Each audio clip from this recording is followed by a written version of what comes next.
इसके बाद हम लोग देखते हैं अपरिमेय संख्याओं का पुनर्भ्रमण। अपरिमेय संख्याओं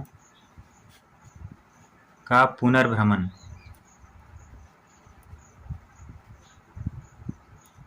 इस टॉपिक का मतलब हुआ कि हम लोग अपरिमेय संख्या के बारे में पहले ही पढ़ चुके हैं। 9 में आप लोग सभी पढ़ चुके हैं इसके बारे में। यहाँ पुनर्भ्रमण यानी कि फिर से हम लोग याद करेंगे कि क्या हम लोग पढ़े थे। तो यहाँ पे मुख्य रूप से हम लोग यही सीखेंगे कि अपरिमेय संख्या को सिद्ध कैसे किया जाता है। तो एक हम लोग उदाहरण लेते हैं, फिर देखते हैं कैसे सिद्ध करेंगे। तो मान लीजिए हमारे पास क्वेश्चन है कि सिद्ध करें कि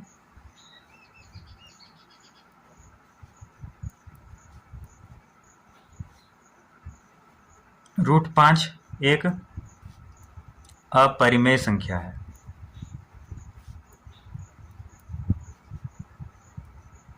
तो इसे सिद्ध करने के लिए हम लोग आंसर में विरोधाभास का प्रयोग करेंगे। तो लिखेंगे विरोधाभास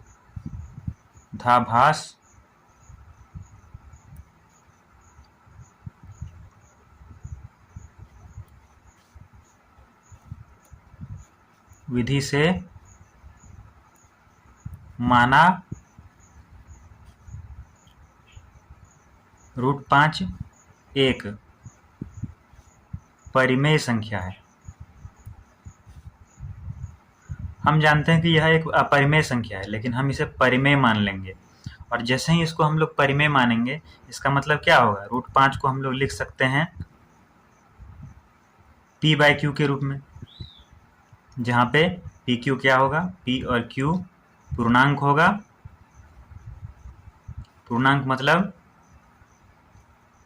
प्लस माइनस की पूर्ण संख्याएं, जैसे हो गया 1, 2, 3, 0 या फिर -1, -2 आदि। और q जो है वो 0 के बराबर नहीं होना चाहिए, क्योंकि 0 के बराबर यदि q हो जाएगा तो फिर इसका हम लोग मान ही नहीं निकाल सकते हैं। तो और साथ ही साथ यहाँ पे p और q का जो HCF है, HCF वो 1 है, यानी कि दोनों के बीच में कुछ भी कॉमन नहीं है, दोनों सहअभाज्य संख्या है। अब यदि हम दोनों में वर्ग कर देते हैं दोनों तरफ, तो हो जाता है वर्ग करने पर हो जाएगा 5 का रूट का वर्ग बराबर p/q का वर्ग, जिसको कि हम लोग लिख सकते हैं 5 बराबर p²/q²। ये इधर भागा में, इधर जाके गुना में हो जाएगा, इसलिए हम लिख सकते हैं 5q² बराबर p²। ये हो गया समीकरण नंबर 1। अब समीकरण नंबर 1 से हम स्पष्टतः बोल सकते हैं कि 5 जो है q² का एक गुणनखंड है। तो इसलिए हम लोग लिखेंगे 5 p² का एक अभाज्य गुणनखंड है। अभाज्य गुणनखंड है। इसी प्रकार 5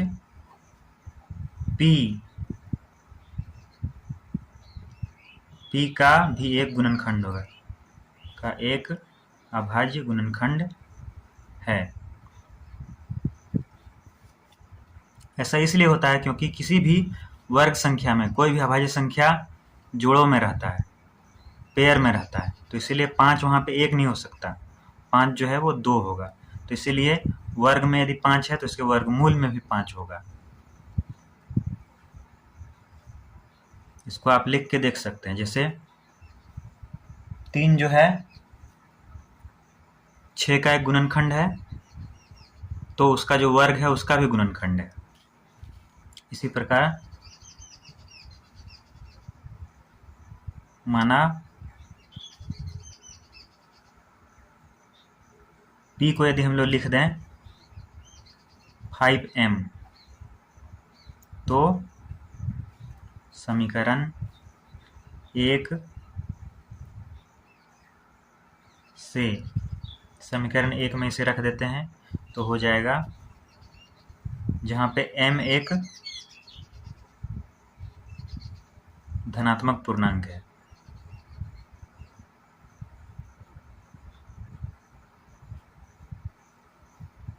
तो इसीलिए हो जाएगा 5q स्क्वायर बराबर 5m का होल स्क्वायर, जिसको फिर लिख सकते हैं हम लोग 5q स्क्वायर बराबर 25m स्क्वायर। यहाँ पे आप देख सकते हैं 5 और m दोनों पे स्क्वायर है, इसलिए होल स्क्वायर होके यहाँ 25 हो गया। फिर इसी को हम लोग लिख सकते हैं 5 को यदि हम लोग यहाँ पे कैंसिल कर देते हैं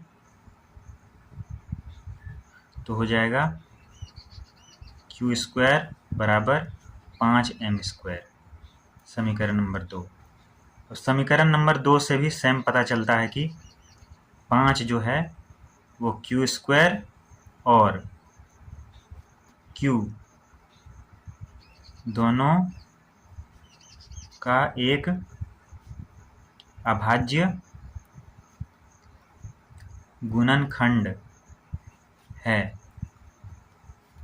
इसीलिए ये जो 5 है ये यहाँ पे देख सकते हैं q का हो गया और ऊपर में p का गुणनखंड हुआ था, इसीलिए 5 p और q दोनों का अभाज्य गुणनखंड है। अब यहाँ पे आप देख सकते हैं p और q दोनों का अभाज्य गुणनखंड है, जबकि हम लोग यहाँ पे क्या देखे थे कि p और q का जो HCF वो एक है, जो कि एक दूसरे को विरोध कर रहा है, यानी कि विरोधाभास हो रहा है। तो इसलिए हम लोग लिखेंगे इसीलिए विरोधाभास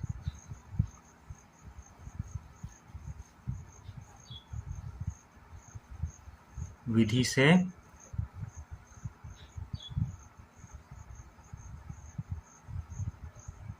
√5